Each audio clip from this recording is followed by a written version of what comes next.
Hello friends, పెద్దవాళ్ళకి నమస్కారం. Welcome to my channel my peaceful home. నేను ఈరోజు మీతో షేర్ చేసుకుంటున్న వీడియో 7 శనివారాల వ్రతం అండి. సప్త శనివార వ్రతం అని కూడా అంటారు దీన్ని. సో ఈ 7 శనివారాల వ్రతం అనేది నేను ఏ విధంగా చేసుకున్నాను అనేది మీతో షేర్ చేసుకుంటున్నాను. ఈ వ్రతం మొన్న సాటర్డే స్టార్ట్ చేసుకున్నానండి. నేను చాలా బాగా జరిగింది. అనుకోకుండా పెద్ద దంపతులను కూడా పిలుచుకున్నాను. మంచిగా భోజనం కూడా ఏర్పాటు అనేది చేసుకున్నాను. నేను ఈ వ్రత నియమాలు అన్నీ కూడా నేను నందూరి శ్రీనివాసరావు గారిని ఫాలో అయ్యానండి. మొత్తం యాజ్ ఇట్ ఈస్గా ఆయన చెప్పిన విధంగానే ఫాలో అయ్యాను. పెద్ద ఆర్భాటంగా అయితే చేసుకోలేదండి. చాలా సింపుల్గా చేసుకున్నాను. కానీ ప్రతి ఒక్క వారం ఏదో ఒకటి పెట్టాలి చూసుకొని అదేవిధంగా పెట్టుకుంటూ చేసుకుంటూ ఉంటాను. ఇది మొదటి వారం అండి. అలాగే నా 7 వారాలు కూడా మీరు ఫాలో అయితే నేను ఏ విధంగా చేసుకున్నాను అనేది సింపుల్గానే మీకు చూపిస్తూ ఉంటాను.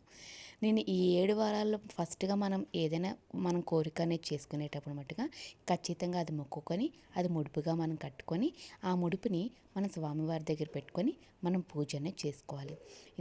ఇంతమంది చాలామంది వ్రతం అనేది చేస్తున్నారండి. ఒక పాజిటివ్ థింకింగ్తో చేసుకోండి. అంటే మీ కోరిక నెరవేరుతుంది, స్వామివారికి మీ బాధ చెప్పుకున్నారు, ఆ ప్రాబ్లం అనేది ఖచ్చితంగా షార్ట్ అవుట్ అవుతుందనే ఒక పాజిటివ్ థింకింగ్తో వ్రతం అనేది స్టార్ట్ చేయండి. ఖచ్చితంగా మీ విష్ కూడా కంప్లీట్ అవుతుంది. సో నేనైతే అలాగే ఆ విధంగానే అనుకొని ఒక ముడుపు అనేది కట్టుకున్నాను. అదేవిధంగా ఈ వ్రతం అనేది మొదలు పెట్టుకున్నాను. 7 వారాలు కూడా ఇంకా నియమాలు అంటే ఏమీ లేవండి దీనికి. ఉపవాసం ఫాస్టింగ్ అయితే ఉండాలి. చూసారా, ఇక్కడ పువ్వు అనేది పెడుతున్నప్పుడే పడింది. నాకు చాలా హ్యాపీ అనిపించింది. పూజ అవుతున్నప్పుడు పెడితే ఇంకా బెటర్, ఇంకా మంచిది. బట్ ఏదైనా దేవుడికి పెట్టేశాక అని నేనైతే అలాగే థింక్ చేసుకొని చాలా హ్యాపీగా అయితే అనుకున్నాను. ఇలాగే 7 దీపాలు, 7 ఒత్తులు ఒక్కొక్క దీపంలోని నిజంగా ఇంకా 2 దీపాలు, ఒకటి వినాయకుడికి, ఇంకొకటి వెంకటరమూర్తికి. రిమైనింగ్ అన్నీ కూడా పిండి దీపం అనేది ప్రధానమండి పూజలోని. ఇంకా ఉపవాసం అనేది ఉంటారు. సో ఏదైనా హెల్త్ ఇష్యూస్ ఉంటే మట్టుగా జస్ట్ పండు పాలు అలా తీసుకొని మీ మెడిసిన్స్ అనేవి తీసుకోవచ్చు. నేనైతే ఉపవాసం అనేది ఉన్నానండి, ఏమీ తీసుకోలేదు.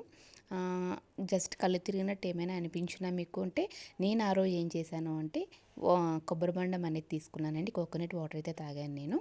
అలాగే మనం నిత్యం చేసే పూజ దగ్గర కూడా మన పూజ అనేది అయిపోవాలండి. తర్వాత ఈ పూజ అనేది ప్రారంభించుకోవాలి.